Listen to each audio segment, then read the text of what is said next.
And okay, cool. Hi, how's it going? Good. How are you? Good. Yeah, so it's Elizabeth Pechacek. Close, Pechacek. That was super close. We tried every way to say it. We were like, is it this? Is it this? Is it this? I watched the video too, and I was like really happy that you said your name in it, and I was like, I'm gonna get it now. Cool. Well, yeah, it's really nice to meet you, and yeah, I'm really happy that Adams per year put us in touch. So we're reaching you in Minneapolis, Minnesota, in your studio. Yeah, and then my studio is at my house, so it'll be fun, I think, to show people where I work, because I make a lot of pottery, but I have a pretty modest space. And I think that it's kind of, I don't know, I think it's kind of inspiring for people to see how much you can do with, just being kind of scrappy. Yeah, well, that's like one of the things that I think people would really benefit from is just like hearing a little bit about how you manage like just actually running a studio, like how you deal with not having like tons of reclaim, just like some really like basic boring stuff. And I even saw, I like that video where it has the little custom hammer tool that you made. Yeah. Like there's so many nice just like little moves that are in that. So everybody should go check out her website after this and watch the video on the About page. That's great. Yeah, do you want to maybe just start by like panning slowly across your studio? Yeah. Okie dokie. So this here, let me step outside. So so are you in Minneapolis? Yeah, I'm in Minneapolis over by Minnehaha Falls, and then I'll pan out so you can see. So right now I'm standing in my living room, and then this is a small sunroom that had been converted. And then in the wintertime, I just put a space heater in here, and it's usually enough to keep it pretty toasty when I have the door closed. That's a tough commute, Liz. Yeah, I know. I know. Yeah. Whatever will I do with all my spare time? Okay. And so this is one of the sunrooms. And then here's my living room. This is my table that it shouldn't be a studio table, but it gets covered in all the things that are in my studio. And then we're walking across to, this is where I do most of my casting. And sanding and wiping, and then I also have converted this little area into a plant starting zone over here. There's my damp box. That's a dream setup. Wow. Yeah, it works really well. I mean, the interesting thing is that I actually, the square footage here, it's hard to tell, but is like really minimal. So what I'm working with is like, I have a lot of shelves, and then I also try not to work with too much at once. I'll break things off into kind of like chunks. And here, let me put my sweater on and I'll show you guys my kilns. Cool. Too. Okay, Great. so this is my kitchen. Oh my God, this is so fun. And then Erin Becker said this is such a sweet setup. Yeah, it's really nice. When I got out of school, I learned how to make pottery when I was in school. So here's my backyard. It's actually quite separate. Hold on, I can't hear anything now. And then this little path. Hold it's on. a winter. I have these steps, and then this little slope here, it's covered in ice. Hey, Gus. Pots. Okay, there we go. I'm kind of messy. It's a problem. Like, this is like a real, like, sort of hoarder embarrassment problem right here. And then this is my dry material mixing area. Elizabeth, I think the video. Well, or not. Yeah. Elizabeth, hold on a second. Can you still hear us? We'll just turn the light and things out here. Elizabeth, can you hear us? Elizabeth. I can. Okay, so You we know what? lost, I bet the yeah. Oh, wait, we see a tiny bit. Go back. Yeah, I think you need to come back to hit your Wi-Fi again. Okay, now you're back. we're back. All Yeah, right. there's your dog. Well, Okay. maybe you guys dog. Here she is. Okay. Okay. So we kind of missed the whole backyard kiln tour. But I bet it Oh, was bummer. really cool. Yeah. Yeah, I mean, it's a little bit like messy and, you know, We didn't like, actually, really quick, we didn't actually get to see, are the kilns in a covered shed or something? You have them somewhere? I put them in the garage. And then I really lucked out with my house. So my house is a rental, but I rent it from my parents. So when I put the kilns in, I was able to just get an electrician to pull a line from the house, but then it turned out that I think somebody in the past had like a hot rod shop or something like that in the garage because the line was already out there. So I just was able to put in some plugs and then run my kilns from that line. And where did you go to school? Indiana University. Okay. And that's how you met Adams. And you studied ceramics there? Yeah, I kind of took a windy path. Originally, I was going to, I think, do something with textiles, and then I guess I just realized I didn't have the passion for it, and had tried a few different things and was going to drop out, and then had like a last minute change of heart and signed up for a bunch of classes that, you know, nobody wanted to sign up for, like an 8 a.m. ceramics class, you know. And then I got so into it like immediately. I mean, you know how it is. You start making things and then you pull them out of the kiln and they're not at all like what you think they're going to be, and then you go back and you try again and then you find other stuff out. It's just so addictive opening that kiln and seeing what's in there, you know. Yeah. And you say in that video that your mom is an artist too? Mm-hmm. Yeah. Would you guys like to see one of her paintings? Yeah. Here, let me flip you. There we go. All right, now we're back in my house. Cool. Let's see here. Okay.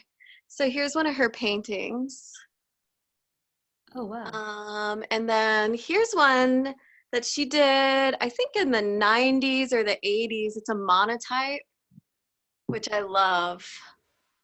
It's kind of hard to see. Let me see if I can get this glare down. But yeah, I'll just pan in a little. Look at that mark making. You go, Mom. Yeah. So I grew up around a lot of art, and she actually collected Acoma pottery, which was something that I think has really kind of ended up being an influence in my work, like this kind of fine line, like mark making and stuff. And then, you know, just some of these like motifs and the way that they wrap around a form. And then also my building method, I hand build using coils, which was a method that is typical of Acoma pottery, and a lot of traditional forms of pottery too, which I think is kind of cool. Now, these things down here are slip cast, and what I do is I hand build an original, and then I make a mold. All right, I'm gonna slowly pan you guys over to the molds. Here's the mold stack right here. So that is the mold that makes that small bowl there, the soup bowl.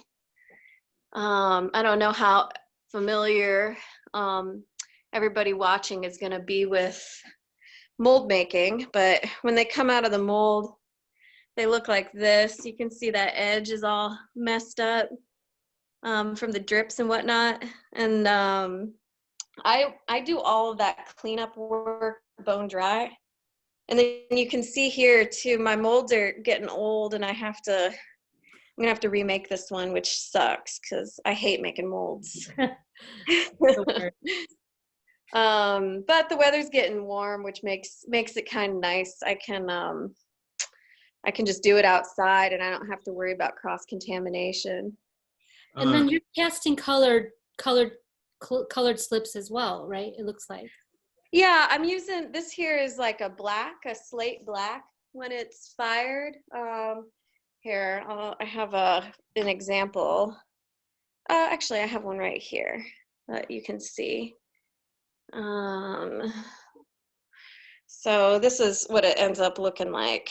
This is just like a trailed glazed dot motif that I used a little squeezy bottle. It's kind of hard to see the texture, but and then I also use this stoneware clay that I developed to look as much like an I Ching clay body as I could. I don't know if you guys have ever seen an I Ching teapot. Actually, I have one. Let me show you so I can show you what I mean. It's from a province in China that there we go. Look at that. Who wouldn't want that? How luminous, right? Yeah, gorgeous. But the thing is that the I Ching clay it's a lower fired clay, and then it's meant to develop a patina through use. But for like Western use, I think people really expect to be able to put stuff in a dishwasher. So I developed my clay to be dishwasher safe. It's kind of a weird blend between like a translucent porcelain and an earthenware. Sorry, I gotta let my dog in. Are you firing to cone 6 or cone 10? I do cone 6. Okay. Here's my kitchen. Sweet. Check this out. My friend Kira made that. Yeah, what is happening? What is happening? Yes. This beauty right here. One of my prized possessions. Kira Norton made that. She's out in Kansas City. And then let's see here. These are little cups I use for espresso and dipping and whiskey and whatnot. And then here's my mug collection. Nice. From like other potters and such. My righteous Ryan Myers head. Oh, here's an Adams Career original.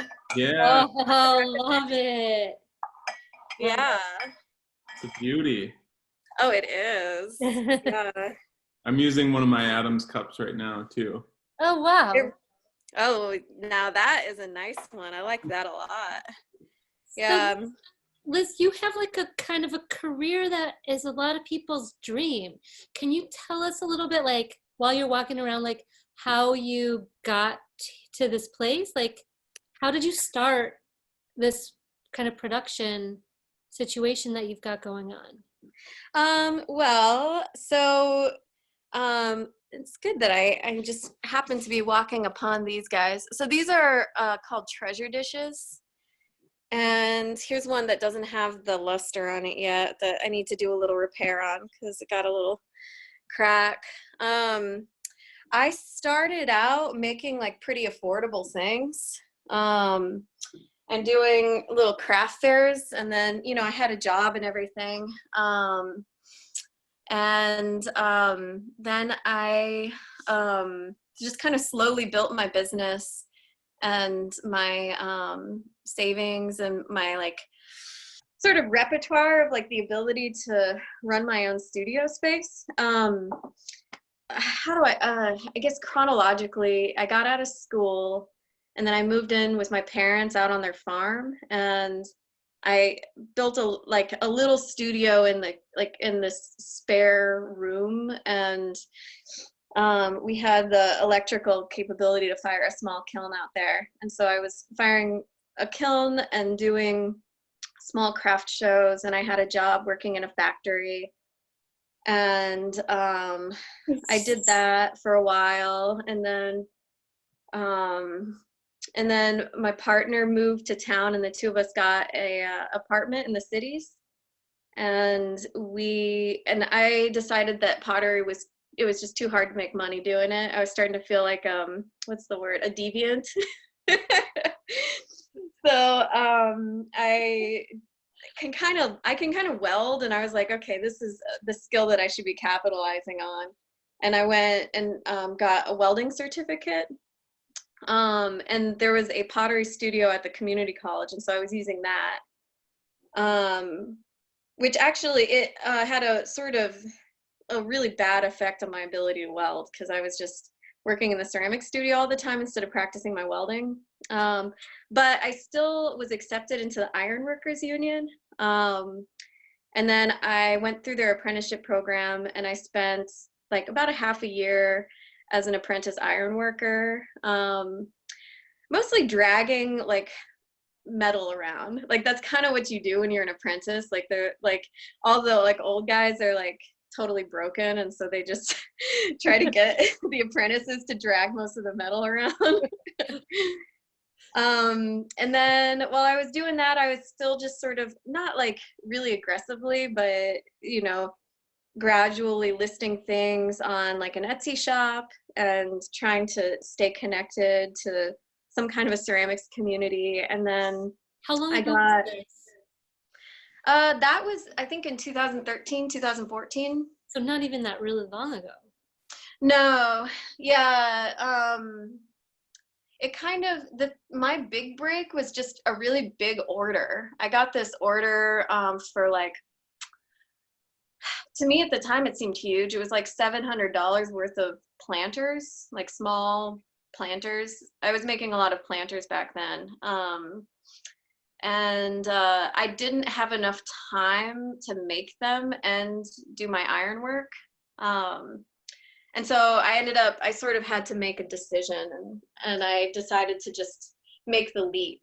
And I got some sort of an easier job that was like lower pay, but took less time and hours. And then I transitioned into doing my own business. And then I officially launched my business as a sole proprietor in 2015. Wow. So cool. And so now, what does your everyday look like?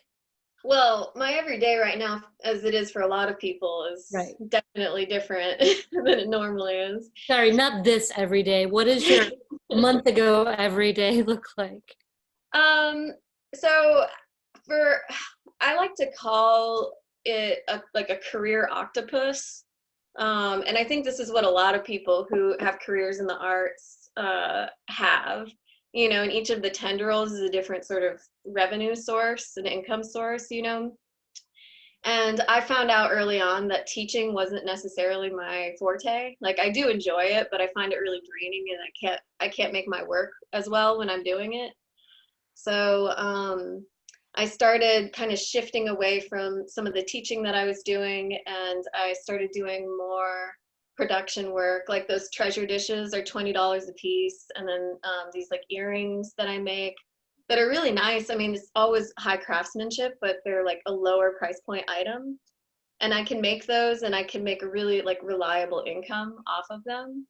And then and I don't really have to work too hard to get people, you know, to buy them, because usually you got 20 bucks, you know. So that was kind of one sort of tentacle. And then I have some wholesale, and then I also do craft shows. And the craft shows, like the rhythm of that work kind of appeals to me. Like there's kind of a crescendo, like I'll finish a show and then I'll be really chill for a while and take a nice long break. And then I'll start picking up momentum and making more things. And then I really like start hitting it hard, you know, usually like a couple of weeks before the show. And then, you know, I load everything up, pack it all up into boxes and whatnot, and I display. And then sometimes I drive all the way to like Philadelphia or Baltimore. I went to Baltimore in February, you know? Yeah. And then, so that's been kind of the rhythm of my work for the past 5 years and then those craft shows now are for the foreseeable future, more or less canceled. So I've been moving a lot of my business online, which I had been doing anyway, because the craft shows, it's really hard to make enough money for it to be worth it. And I'm always kind of tinkering with it to try to figure out, like, well, should I have more of like this kind of thing, or should I steer, my display in a different way? Sorry, I feel like I'm babbling, but No, actually, it's actually I think a lot of people are really interested in this, because I know for sure. I mean, I tell all my students, like, all you have to do is like one thing, and then you start your Etsy shop, and then you never know. And so it's kind of interesting to hear like all the things that it takes to actually run a cottage industry business, basically. Yeah. Oh, go ahead. Yeah, I think the business is its own kind of art form itself. It's sort of like a garden, I would say. You get these really different weather conditions, like the climate of the economy, and also the resources that are available and the different kinds of opportunities that are available. And you are your own individual also, and the kind of work that you want to be doing, and that that is like the kind of spirit of your garden. And some things you can control and some things you can't, and I just try to be really flexible and pay attention to what's happening. And it's interesting, everything is moving online right now because of social distancing, but it's the direction I was already taking my business. So it wasn't that stressful of a move to start moving most of these things online. Did the slip casting come out of just like trying to figure out ways to make things more efficiently, or was that like a way that you'd been working for a while? I started slip casting right after I got out of school. And it was a combination of things. I think I very quickly became bored pinching the same form over and over again. I still really like to make work that way and build that way, but I only like really to invent that way. And I found that I was spending a lot of time just trying to make things the same as each other. Yeah. And that was also really boring to me, Yeah.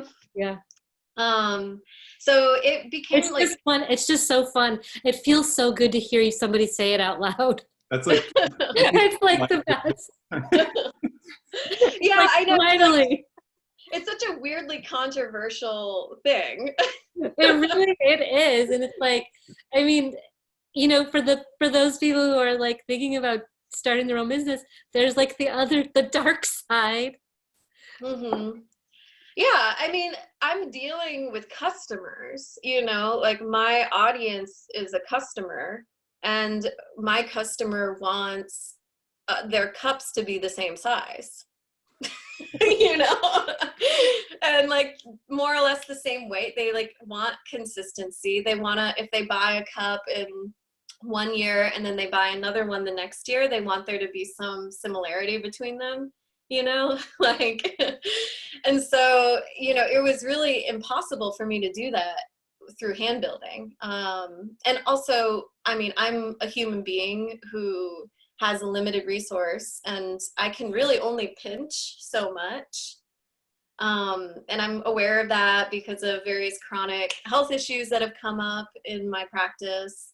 And so I save my pinching essentially for artwork. Yeah. And making prototypes. And then I really just like lavish attention on the prototypes, make them very perfect,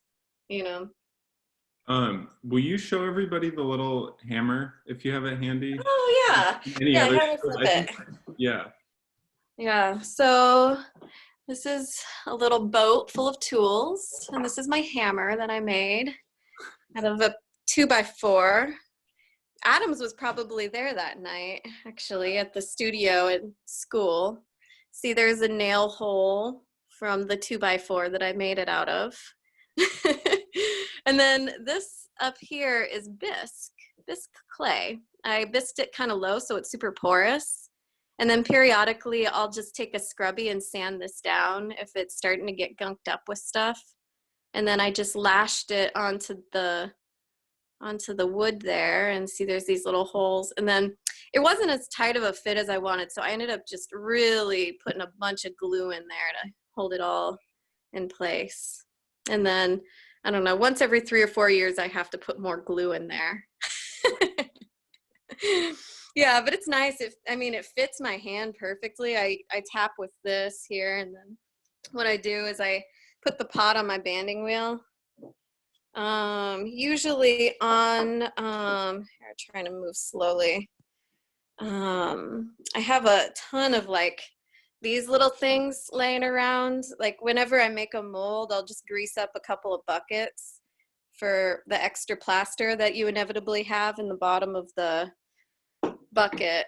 So that's where this came from too. Having just plaster slabs around is so convenient because like we were talking about earlier, I have here's another plaster slab, and see this is the footprint of something that I was building.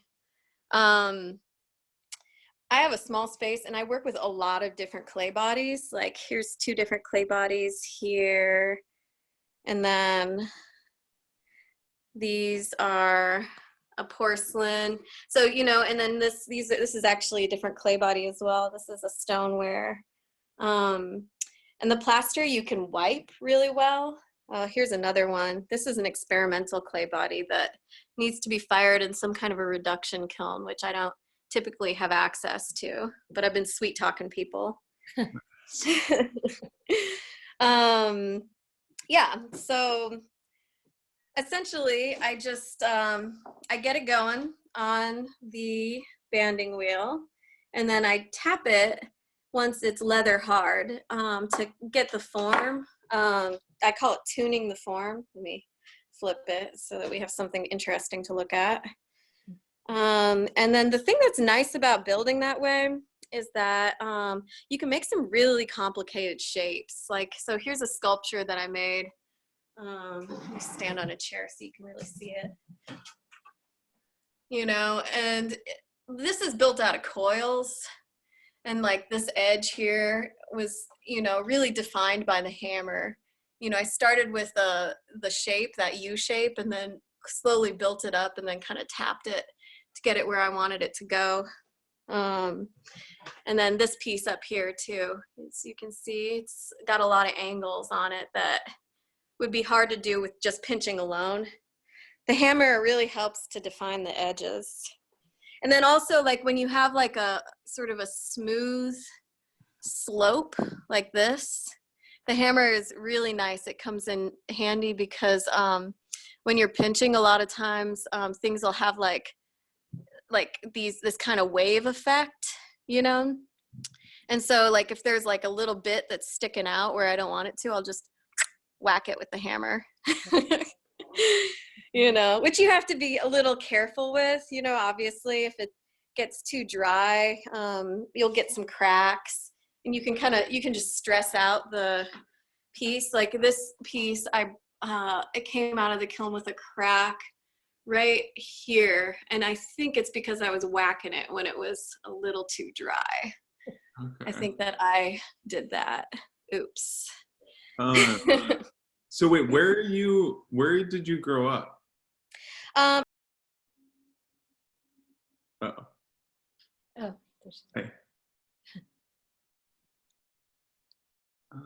There we go. Sorry, okay. I'm new to Zoom. Yeah, it's easy to do.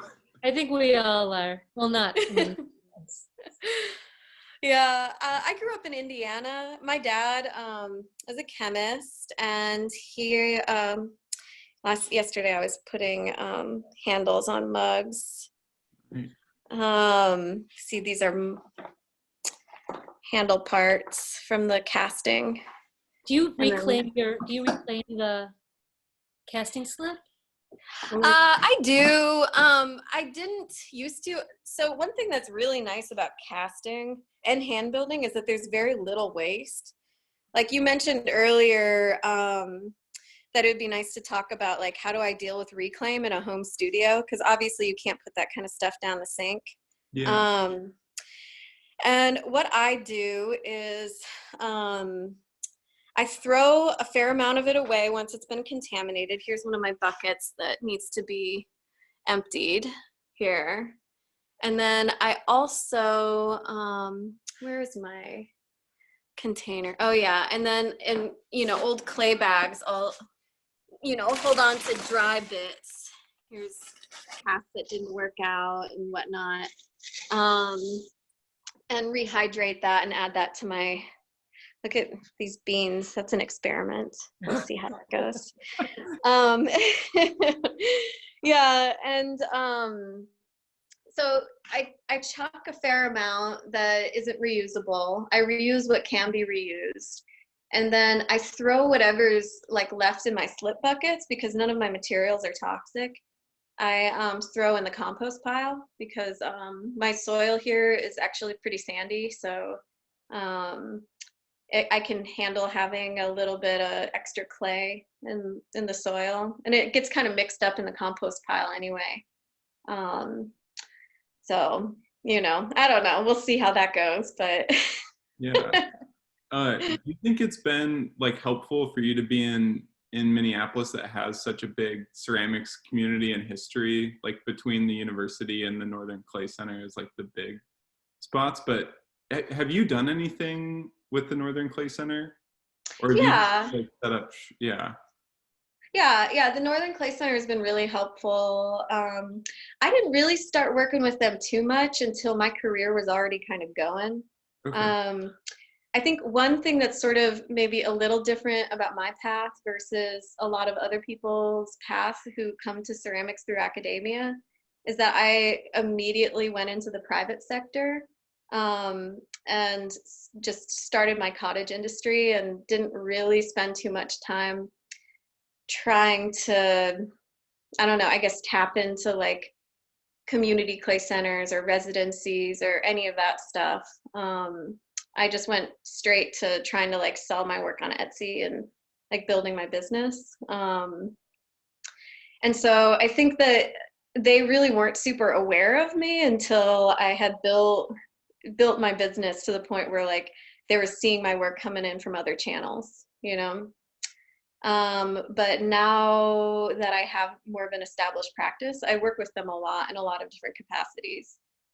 Every once in a while, I'll teach a workshop there, and I sell my work in their gallery, and I have applied for grants and gotten them through them. And then the university, I've done some workshops there and stuff like that, and I know it's a pretty tight community too. We all kind of know each other, so that helps a lot. Yeah, I didn't ever, like, I haven't spent a ton of time in Minneapolis. I would just go whenever I could, whenever I was back visiting my parents. But it always seemed like such a good, like, really tight group of people. Like, between, like, the people that run the White Page gallery. And, like, I felt like every time I went there to do something, it was like everybody in the city that did some sort of art was friends somehow, which was, like, such a nice thing to see. It is, yeah. It's a true network, like in the like non-gross way, Yeah. Like I feel like if I come across something and it makes me think of someone, I'll get a hold of that person. And there's this sort of casual contact that we all kind of have going at almost all times. Yeah. And it's interesting too, there's a lot of there's kind of almost a generational thing going on with, the pottery that really made this area a pottery place was, Warren McKenzie and all of these rural potters who made this confederation that became the St. Croix Pottery Tour. I don't know if you've ever heard of the St. Croix Pottery Tour. Yeah. But that's been going on for 27 years. And Yeah. so there's people who have been here making pottery in a loose network for, you know, about a generation, you know, and then those people are still making pottery, and they're interacting and networking with this new generation and everybody in between. So that's pretty cool. That's so cool. Yeah, I think that area and the Midwest, but specifically Minneapolis, has always been like really generous to potters and pottery. Like the community has supported like kind of the handmade or craft, you know, probably for hundreds of years, maybe. Yeah. I was wondering if we could like turn the conversation for a second and talk about back to your work, like your finished pieces and what you're inspired by and like what you think about when you're Yeah. like kind of, because I don't feel like we've gotten to see really finished pieces. Like we've a couple, but I want to see like more. Yeah. Okie dokie. Let's see here. This is a bowl that is a pretty nice one. Let's get it less backlit here. And so this piece is interesting because the bottom is cast, and then I'm adding a coil of stoneware clay to the top. That's what this little ruffle is here. That's where the coils are coming together. And then you can kind of see it on the inside where the pinching stops. That's where the coil begins. And then this process that I'm using down here is sort of an adaptation of Mishima. I use wax on the bone dry clay, and then I scratch through using a needle tool. And then the needle tool, oops, I don't want to be getting everybody nauseous here, but the other tool is in the other studio. I do most of my surface work in this studio. So here's my little bag of tricks here. And then this is my needle tool. It's both a scratcher and a brusher. Isn't that nice? I was losing my needle tool all the time and I could never find it. I'm sure all of you can relate. And so then I just taped this brush end to the back of it, and now I never lose it. But the thing is, since I sharpen it so frequently, it gets really short. Like this is a typical one, right? So you can see how much I've used it. So I'll have to switch these out here pretty soon. Do you think you'll start selling that tool anytime soon? Yeah, maybe that's your new revenue stream. It's my brusher scratcher. You're like duct tape.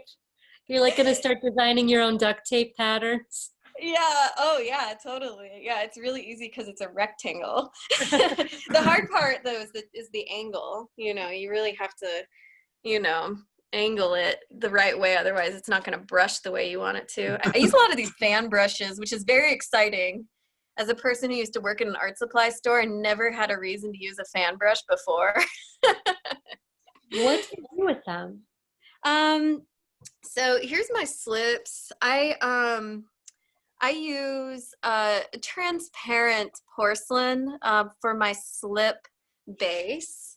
And the reason I use that is, as you can see, when it fires, you get this real nice veil of color where you can see the texture of the hand building underneath. And then where it gets thicker, it's a little bit more opaque. And then so that's a yellow, and then that's a pink. And then I mix this gum solution into it so that when I water it down, it stays in suspension and it doesn't leave a lot of brush strokes. I tried the powdered gum, but it doesn't work quite as well as whatever magic they're putting in this stuff. And yeah, that stuff is really sweet. Yeah, you know, it seems worth it to me, you know, versus like when I was using the gum before, it just like, it wouldn't always work. And like so much of, so this is my slip base that it has gone gross. I haven't decided what to do about that yet.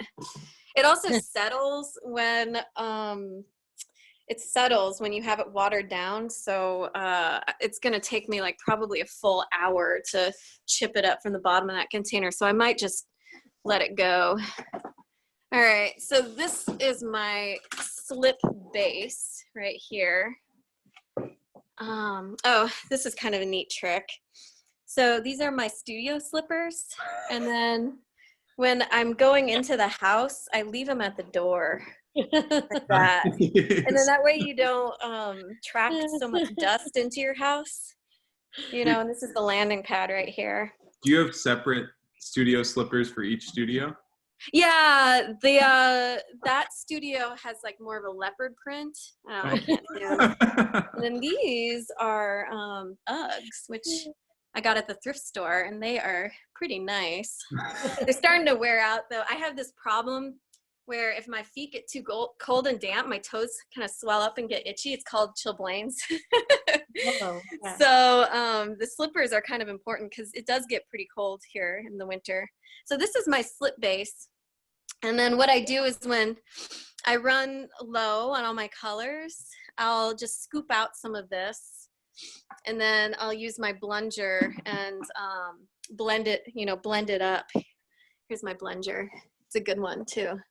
My mom got me this at the thrift store, and it is like a champion. They don't make them like that anymore. Yeah, and then I'll just add a little bit of stain. Here's my stain suitcase.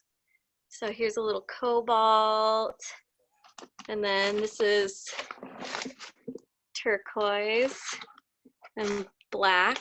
That's black. You can't see that it's black, but I know. And then various clays, kind of waiting to be, used. And then the reason that I use the fan brushes, I don't have anything in process right now, but essentially I use wax, this kind of wax. It's annoyingly very specific that it needs to be this kind of wax. And then I dilute it, and I put it in here. I dilute it at least 100%, if not more. And then I'll delineate these areas here with a pencil, and then wax around the shape, like wherever it's black, I'll wax that. And then when I paint on the slip, I use that fan brush, and it gives a really good even coat. And because it's waxed here, then when you paint it on, it'll stop here. I mean, I have to wipe it on that edge, but the edge is already kind of made by the wax.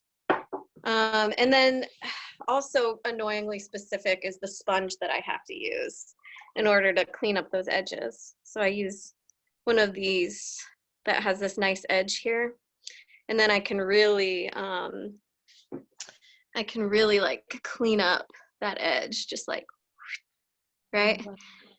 And then I'll cover it in wax again, and then I'll scratch all these little lines, and then I'll inlay another color, and then bisque fire it, and then all the wax burns away. And then I'll wax like the outside of that shape, and then I'll take a wax squeezy bottle, undiluted. Here it is. You can see that's got some miles on it. And then the thing that makes it really nice is that the lid has this little wire thing in it. And so it keeps it from getting too clogged. Although periodically that will get clogged. And I discovered that you can take a hair dryer and you can heat up the lid and it'll melt all the wax out. And then I also discovered that the little trailed little lines of wax, if I heat them up a little bit with the hair dryer until they're kind of glossy, then they resist way better. So it's been great actually since I introduced them. What'd you say? That's a massive pro tip. Yeah, yeah. I looked at your video just so I knew, kind of how you guys were running this, and to see who you were and whatnot. And I saw that you're doing a lot with wax, so that'll be exciting to see.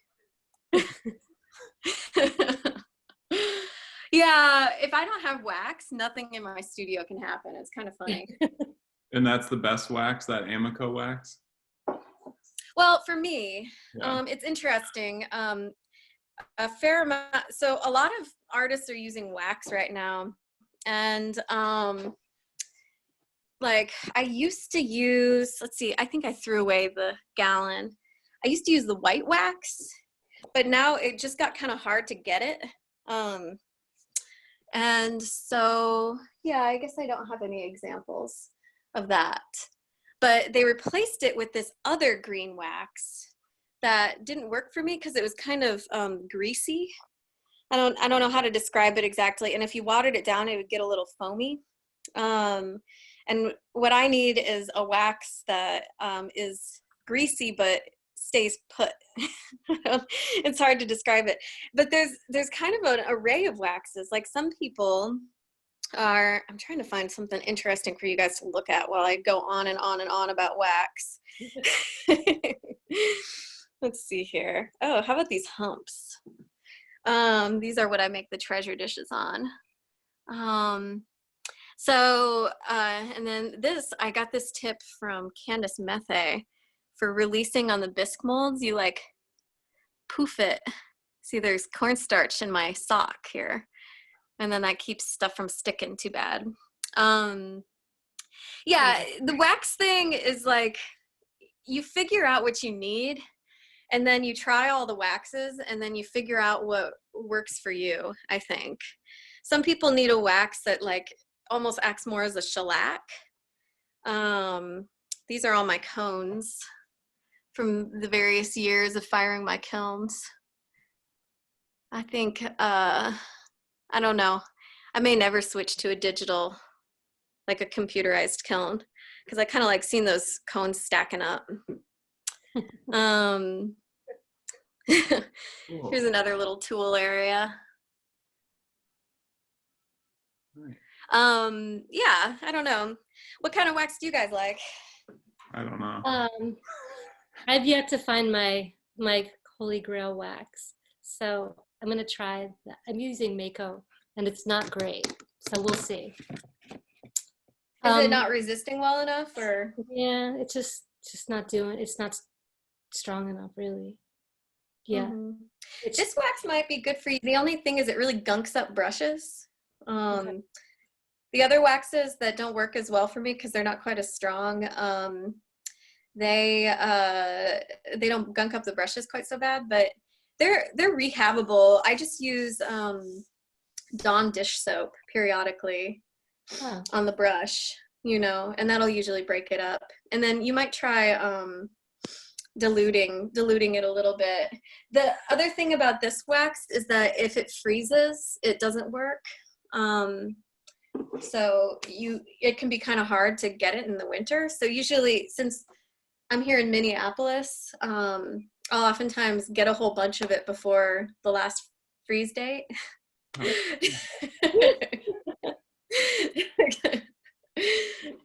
So that's another interesting issue. Oh my God, Elizabeth, we could do this all day, but I think we have to wrap it up. I had so much fun. It was so nice meeting you and getting to see your work. And for everyone watching the video, thanks for joining. And please check out Liz's Instagram and website. Yeah, let me know. It's so beautiful. And it's like, yeah, thank you so much. It was really fun to sort of interact with somebody, Yeah, that's great. Thank you so much. Thank you. Everyone says thanks. Dina Goldman Coonan says thanks so much for this. Your work is beautiful. Aw, thank you. Thank you from London. Thank you. So inspiring. Thank you. So yeah, wonderful. Good luck with the rest of quarantine, and we really appreciate you being so generous. Yeah, thank you so much for calling me up, and it was really fun, and it was really, really nice to meet you guys. So, Have a good day. Yeah, you Stay too. safe. Yeah. Bye. Bye.